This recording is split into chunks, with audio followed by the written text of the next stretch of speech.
السلام علیکم ورحمۃ اللہ وبرکاتہ دوستو، سب کو آداب، سب سامعین کو آپ کی سماعتوں کی نظر فیض صاحب کی ایک مشہور نظم کے چند اشعار کرنا چاہتا ہوں۔ فیض صاحب کہتے ہیں، نثار میں تیری گلیوں پہ اے وطن کے جہاں نثار میں تیری گلیوں پہ اے وطن کے جہاں چلی ہے رسم کہ کوئی نہ سر اٹھا کے چلے، جو کوئی تیرا چاہنے والا طواف کو نکلے، نظر جھکا کے چلے جسم و جاں بچا کے چلے۔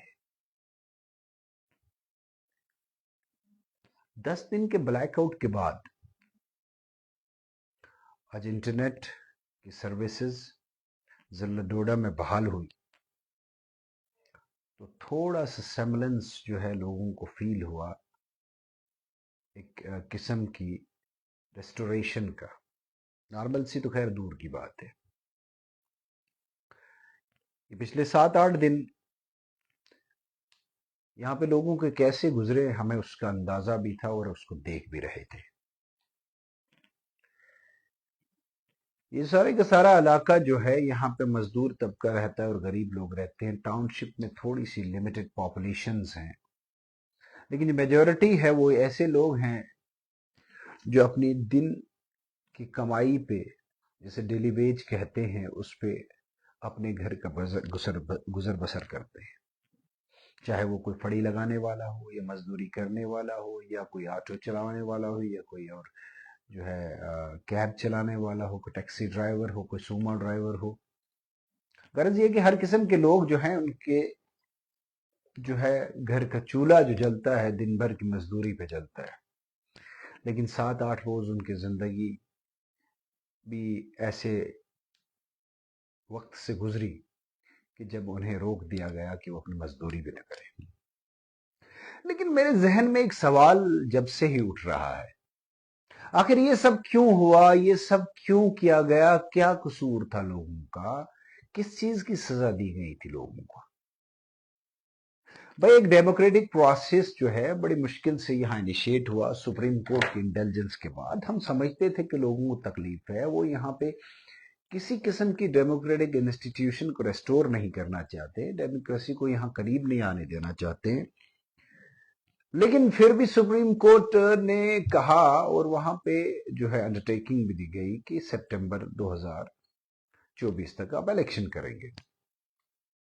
الیکشن ہوا، لوگوں کو بھی اندازہ تھا، ہمیں بھی اندازہ تھا کہ جن لوگوں نے یہاں ڈیموکریسی کو مزل کر کے اس ریاست کے تمام آئینی حقوق چھین کے اس ریاست کو اس آن پہنچایا ہے کہ اس ریاست کے کسی بھی فرد کو یہاں کے کسی بھی معاملے میں یا کسی بھی پالیسی یا کسی بھی ایکٹیویٹی میں، سرکاری ایکٹیویٹی میں کوئی بھی رول نہ ہو، وہ آسانی سے اس سے پیچھے نہیں ہٹیں گے۔ اس لیے اندازہ تھا کہ جب الیکٹڈ گورنمنٹ بنے گی بھی تو الیکٹڈ گورنمنٹ بننے کے بعد اس کے لیے بے انتہا مشکلات ہوں گی۔ لیکن ایک چیز یہ کہ پھر اس الیکٹڈ گورنمنٹ میں جو جن کی بنیاد پہ بنتی ہے، جو ہندوستان کا آئین جو کہتا ہے، وہ یہ کہتا ہے کہ حق حکومت صرف عوام کو ہے، اور عوام کا وہ حق حکومت جو ہے ایک الیکشن پروسیس کے ذریعے ان کا نمائندہ چننے کی بنیاد پہ ہے۔ وہی عوامی نمائندے جو ہیں مل کے حکومت بناتے ہیں میجورٹی کی بنیاد پہ، لیکن عوامی نمائندہ تو عوامی نمائندہ ہوتا ہے، وہ ایک علاقے کے پورے علاقے کا ریپرزنٹیٹیو ہوتا ہے۔ ایک عوامی نمائندہ، ایک الیکٹڈ ریپرزنٹیٹیو اس میری کانسٹیٹیوئنسی میں جہاں میں بھی رہتا ہوں، وہاں سے جو آیا وہ شخص کی طریقہ کار سے، آئیڈیالوجی سے یا اس کے کنڈکٹ سے شاید جو ہے میں ایگری نہ کروں اور میں اس کو قطعاً کنڈون بھی نہ کروں، لیکن ہے تو وہ عوامی نمائندہ۔ جب الیکشن ہوئے تو الیکشن کے پروسیس میں ہمارے مقابلے میں لوگوں نے پریفر ڈوڈا میں معراج ملک کو کیا۔ آپ لوگوں نے جیری مینڈرنگ کر کے ایسی تقسیم کی کانسٹیٹیوئنسیز کی جو ہمارے جو ہے لاجکس کسی بھی لاجک سے بیونڈ ہے. آپ دیکھیے کیسے کیسے آپ نے سیٹیں بنائی اور پھر کوشش کری کہ ایک ڈپرویشن کریٹ کر دی جائے میجورٹی کمیونٹی کو, ان کے حقوق چھین لیے جائیں, اور پھر ایک یہ سیٹ ایسے کارنر کر دی کہ یہاں سب کو لا کے جمع کر دیا ایک کمیونٹی کے لوگوں کو میجورٹی میں. تو یہاں سے وہ جو ایم ایل اے آیا تو وہ چونکہ جو بھی تھا وہ نام اس کا غلط تھا شاید, جو برداشت نہیں ہوتا, ورنہ یہ جو اختیار استعمال کیا آپ نے یہ تصور سے بالا تر ہے کسی اور کے لیے, سوچ بھی نہیں سکتے. آپ نے اس کو جب قید کیا اور قید خانے میں ڈالنے کا حکم نامہ جاری کیا تو آپ کو اندازہ نہیں کہ آپ نے اس پوری کانسٹیٹوئنسی کو قید کر دیا. آپ نے لوگوں کو کہا کہ زبان بند کرو, آپ نے لوگوں سے کہا کوئی بولے گا نہیں, آپ نے پکڑ دکڑ شروع کر کے بے گناہ لوگوں کو جیلوں میں ڈالنا شروع کر دیا, آپ نے خوف اور دہشت کا ماحول چاروں طرف پھیلایا. کس کے حکم پر؟ کس کو خوش کرنے کے لیے؟ کیا آپ یہ بتائیے کہ آپ کا کرسی پہ بیٹھنے کا مقصد کیا ہے؟ سسٹم کو چلانے کا مقصد کیا ہے؟ جب عوام کی خدمت بنیادی مقصد ہے تو عوام کو ہی آپ جو ہے قید خانے میں بدل دیتے پورے علاقے کو, پھر آپ کیا ایکسپیکٹ کرتے ہیں؟ اور اس کے بعد جو کچھ ہوا وہ تو جو ہوا سو ہوا. اس کے بعد جو کچھ کیا, کس بات کی سزا دے رہے اس علاقے کے لوگوں کو؟ کس بات کی سزا مجھے سمجھائیے. کیوں آپ نے اس علاقے کے لوگوں کو بند کر دیا؟ کیوں آپ نے انٹرنیٹ سروسز ساری کی ساری بند کر دی؟ کیوں آپ نے اس علاقے کا جو ہے رابطہ پوری ریاست سے کاٹ دیا؟ یہ واقعہ جب ہوا اس سے امیڈیٹلی پہلے انتہائی قسم کے فلیش فلڈز آئے تھے, انتہائی قسم کی جو ہے بارشیں ہوئی تھی, غریب لوگوں کے گھروں کی چھتیں گر گئی تھی, ان کی زمین نیچے سے کھسک گئی تھی پہاڑی علاقوں میں, وہ رو رہے تھے, اپنے لیے پروٹیکشن والز ڈھونڈ رہے تھے, اپنے لیے مکانوں کے لیے سیفٹی ڈھونڈ رہے تھے, لیکن وہ سب معاملات سے اٹینشن ہٹ گئی اور کوئی اور ہی مسئلہ شروع ہو گیا. ایگو کے کلیش, اتنا بڑا کلیش, لیکن میں اس کو خالی ایگو کا کلیش نہیں مانتا ہوں. یہ ایک لارجر کنسپریسی ہے, ایک لارجر سلسلہ چل رہا ہے جسے سمجھنے کی ضرورت ہے. لیکن میں یہ ان لوگوں کو بتاتا چلوں جو یہ سمجھتے ہیں کہ وہ پورے کے پورے علاقوں کو ڈپرائیو کر کے صرف اپنا کاروبار چلانے کے لیے, اپنا ایک نیکسس چلانے کے لیے اس میں جو ہے باقی کسی آواز اٹھانے والے کو دبائیں گے, تو ایسا کبھی نہیں ہو ہسٹری میں. آپ ایک آواز اٹھانے والے کو دباؤ, دوسرا اٹھے گا, دوسرے کو دباؤ, تیسرا اٹھے گا, تیسرے کو اٹھاؤ, چوتھا دبے گا, اٹھے گا. بہرحال اب ہم کیا کہیں, یہاں کلاسز ہیں, ایک کلاس ہے جو طاقتور کے ساتھ ہوتی, اور آپ کو میں یہ بھی میں حیران ہوا خود, میں اس کو بڑے غور سے دیکھ رہا تھا کہ ایمرجنسی انڈیا میں ایک بار لگی, یہاں تو ایمرجنسی سے زیادہ برے حالات تھے ان پچھلے دنوں میں. میں حیران ہوا کہ کیسے سارے کے سارے لوگوں کے رائٹس سسپینڈ کر دیے گئے تھے. میں حیران ہوا کہ کیسے لوگوں کی کلاسیفیکیشن کی گئی تھی. انٹرنیٹ بہت سارے لوگوں کا چل رہا تھا, آپ کو بتا دوں 5G بھی چل رہا تھا, لیکن ان کو غالباً ان کو وائٹ کہتے تھے, وائٹ. اور یہاں باقی جو ڈسٹرکٹ ڈوڈا کی قریب 4.5-5 لاکھ آبادی ہے, اس میں 99.8% ان کے لیے بلیک تھے. وہ وائٹ تھے اور باقی لوگ بلیک تھے. یہی مقابلہ ہے, یہی سلسلہ ہے, یہی چلتا آ رہا دنیا میں. ایسے ہی جو ہے طاقت کا جو ہے جوش ہوتا ہے. اسٹیٹ کی پوری طاقت یہاں کی عوام کے خلاف آپ نے لگا دی. آپ تھوڑا سا اسٹیٹ سے تو وفا کر لیں. کیا اسٹیٹ اس بات کی محتمل ہے کہ آپ عوام کو بدظن کریں؟ آپ عوام کے دلوں میں یہ سب کر کے جو ہے ایک نفرت ڈال دیں, ایک پریشانی کا ماحول کریٹ کریں. کیا حالات بنا رکھے, لوگ پریشان ہیں, لوگ سوچ رہے ہیں کہ پتہ نہیں کیا ہوگا, لوگوں کو ڈرا کے رکھا ہے, لوگ چھپے ہوئے ہیں. کیا کیا لوگوں نے؟ اپنا ڈیموکریٹک رائٹ, کانسٹیٹیوشنل رائٹ تو ایکسرسائز کر رہے ہیں. یہ ملک جو ہے یہ آئین پہ چلتا ہے, और हिंदुस्तान का आइन दुनिया का बेहतरीन आइन है, कॉन्स्टिट्यूशन ऑफ इंडिया पढ़ लीजिए, लेकिन आपने कभी पढ़ा नहीं है, ना इसको मानते हैं, ना उसको फॉलो करते हैं, ना रोल ऑफ लॉ को मानते हैं, ना कानून को मानते हैं। कानून का गलत इस्तेमाल करते हैं आम आवाम को दबाने के लिए, कुचलने के लिए। हम एक एक चीज गौर से देख रहे हैं।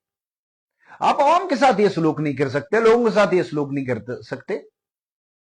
आप जब किसी चीज को मानते ही नहीं है, अगर आप कॉन्स्टिट्यूशन को समझते तो आप आर्टिकल 21 पढ़ते, आप फंडामेंटल राइट्स का प्रोविजन पढ़ते, चैप्टर 3 पढ़ते और देखते कि यहां इस मुल्क में रहने वाले हर फर्द के कितने आला हुकूक हैं।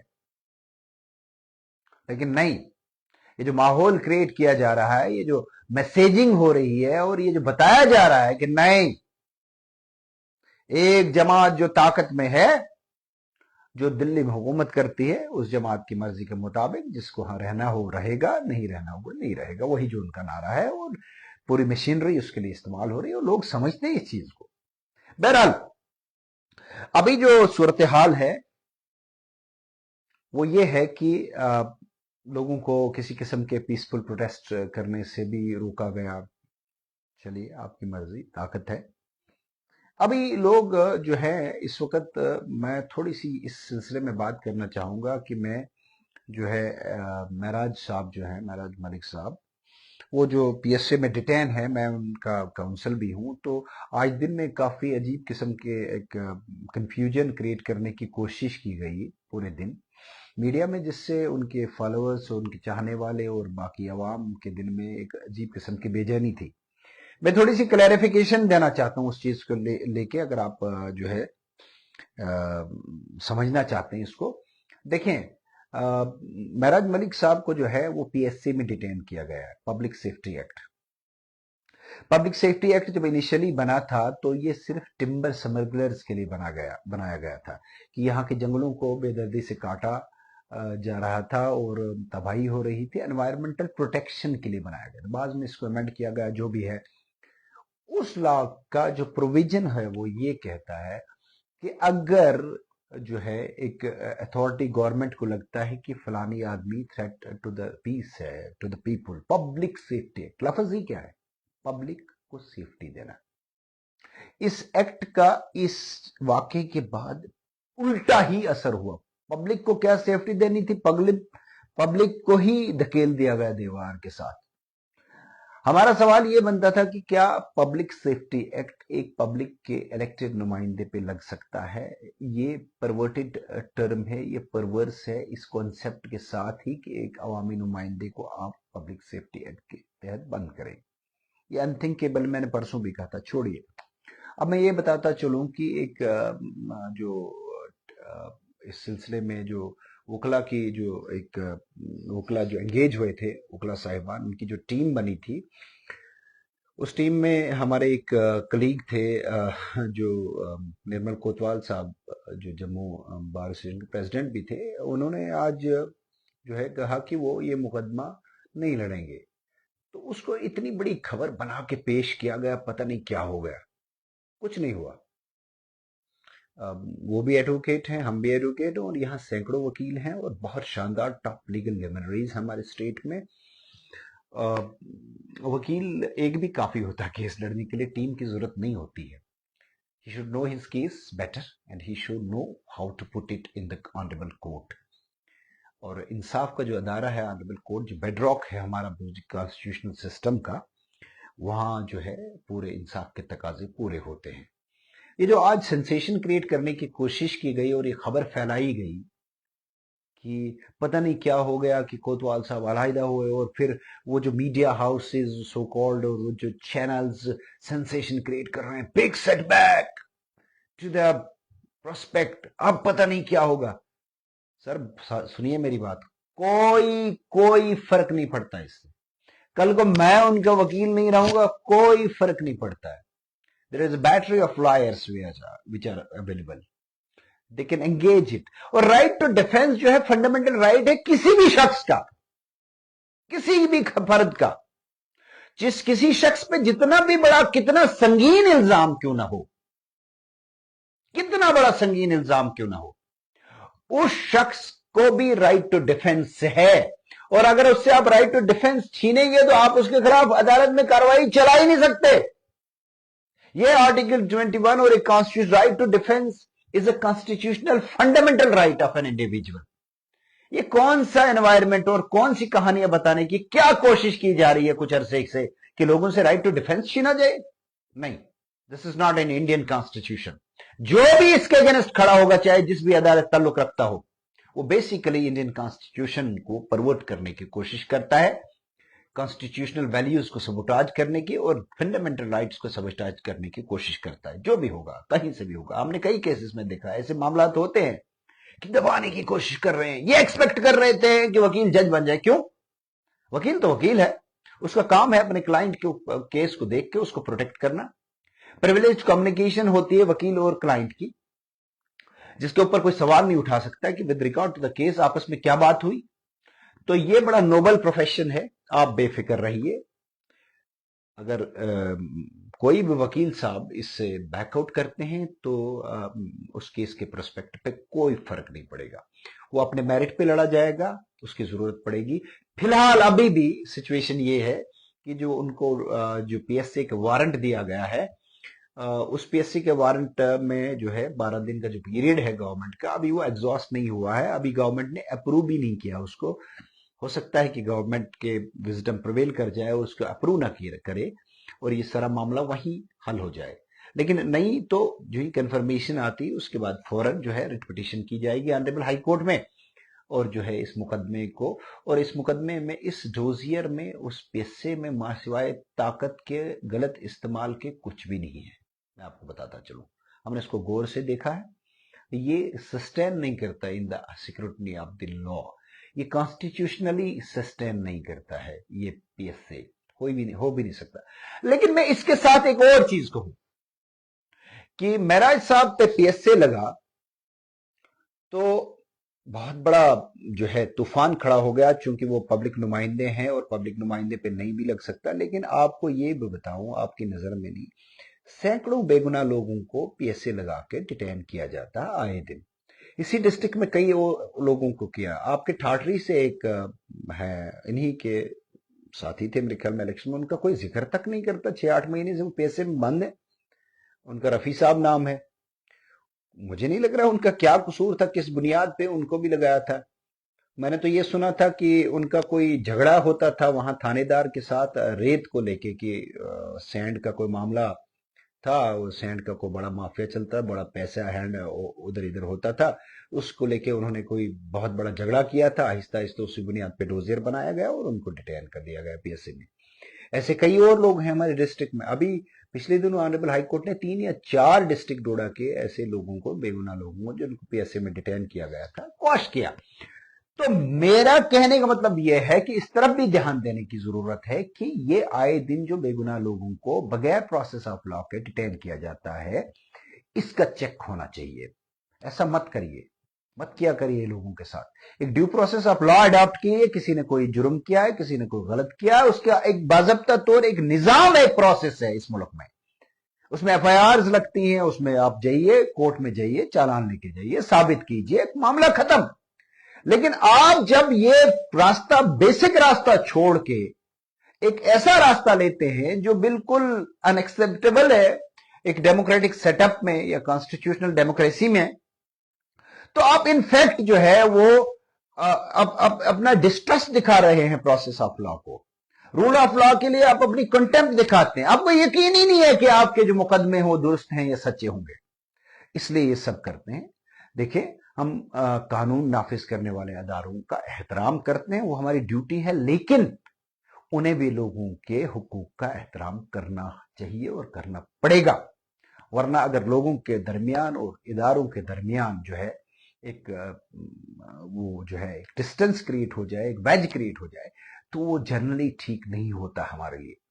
अभी तो हम ये सोच रहे थे कि जो एनवायरमेंटल डिजास्टर आपने क्रिएट कर दिया है, ये जो लोग जो है वो उनके जो परेशान कुन हालात हैं उनसे कैसे निपटा जाए, तो आपने ऐसा मामला खड़ा कर दिया। लॉ एंड ऑर्डर प्रॉब्लम कब क्रिएट हुई? इंटरनेट कब बंद किया गया? कर्फ्यू कब लगा? जब आपने एमएलए को बंद किया। आप उसके बाद सारी लाइन, पब्लिक डिसऑर्डर तो उसके बाद क्रिएट हुआ, उससे पहले कोई पब्लिक डिसऑर्डर था ही नहीं। तो इससे बहुत गंदा मैसेज जा रहा है कि पता नहीं क्या क्या छुपाया जा रहा है, पता नहीं कौन कौन सी मॉल प्रैक्टिसेस को छुपाया जा रहा है, पता नहीं कौन कौन सी करप्ट प्रैक्टिसेस को छुपाया जा रहा है, पता नहीं कौन कौन सी चीजों को स्क्रीन किया जा रहा है कि एक डेमोक्रेटिक इंस्टीट्यूशन को, एक लेजिस्लेचर को जो है बंद कर दिया जा रहा है। हम उनके साथ नहीं, हम उनके खिलाफ हैं सियासी तौर और रहेंगे, उनकी कोई आइडियोलॉजी से ताल्लुक नहीं, लेकिन ये कत्तन भी हम ये जो है एक्सेप्ट नहीं कर सकते हैं। यहां की अवाम, ना पूरी रियासत की अवाम ये एक्सेप्ट कर सकते हैं कि आप किसी अवामी नुमाइंदों को ऐसे बंद करेंगे। बहरहाल ये काफी दिनों के बाद आप लोगों के जो है जहनों में इज़्तिराब की कैफियत थी और परेशानी की कैफियत थी। मैं आपकी इस परेशानी, इज़्तिराब को दूर करना चाहूंगा। जो लोगों को डिटेन किया गया बिला वजह 107 में, वो भी कानूनी तौर जो है अनएक्सेप्टेबल है, कानून में उसकी कोई गुंजाइश नहीं, वो भी कानून का मिसयूज है, मैंने देखा है गौर से। और आई होप कि इस विजडम प्रिवेल करे कि रूल ऑफ लॉ और कानून जो है, कानून पे चलेंगे, कानून के चलाने वाले इदारे। हम नहीं चाहेंगे कि आप ऐसा माहौल क्रिएट करें। बाकी रही बात, रॉट तो बड़ा है सिस्टम में। अब मुझे मत बताइए, अगर आप भी देख रहे हो तो ये आपको भी पता है कि इस सिस्टम के अंदर कितना गंद है, कितनी करप्शन है, कितना कितना क्या कुछ होता है, कितना ब्रेजनली करप्शन होता है। और आप विसल ब्लोअर्स को ही, ये तो एक निजाम है कि विसल ब्लोअर को ही जो है टारगेट करो। लेकिन मैं आपसे विदा चाहने से पहले इसी सूरत में अहमद फराज साहब का एक कता अर्ज करूंगा आखिर में। मैं अगर आज हवा की जद पे हूं तो खुशगुमान न रहना, चिराग सबके बुझेंगे, हवा किसी की नहीं। बहुत शुक्रिया, थैंक यू।